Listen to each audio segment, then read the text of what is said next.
The initial impression of wearing Nike's Phantom GX2 Pro TF was a firmer feel than expected. The Phantom GX2 Pro TF features a thin and stiff synthetic leather upper. When I first put my foot in, the toughness of the upper made the fit feel rigid. Upon flexing my foot after wearing them for 2 to 3 matches, the upper gradually became more flexible, but compared to the GX1, it still felt noticeably stiffer. The fit, when compared to the previous GX1, was somewhat disappointing. The comfortable and soft feel of the previous GX1 was replaced with a stiffer and more rigid sensation. However, it didn't feel overly tight, and I didn't experience any discomfort in the midfoot. Instead, it provided a snug and cohesive feel. In terms of fit, the GX2 Pro TF felt quite different from its predecessor, offering a more solid and robust internal heel cup.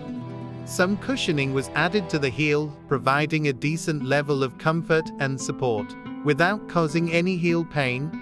Overall, the GX2 Ton Force effectively held the heel in place without unnecessary movement.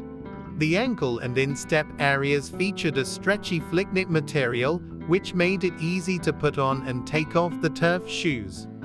It provided a comfortable and cohesive feel, effectively securing the ankle and instep.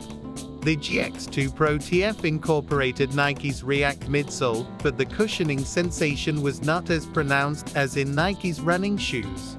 While not extremely cushioned, it offered a reasonable level of comfort compared to other turf shoes. However, similar to the GX1, the front of the turf shoes felt rigid upon ground contact, resulting in some discomfort in the forefoot. The outsole was made of rubber with Nike's typical wavy pattern, commonly used in their turf shoes.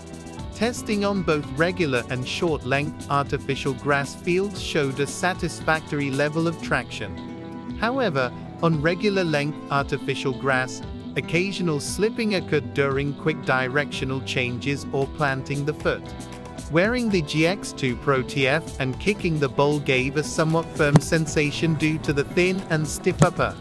Although it didn't deliver the same power as soccer cleats, it felt like one of the turf shoes that transmitted force most effectively.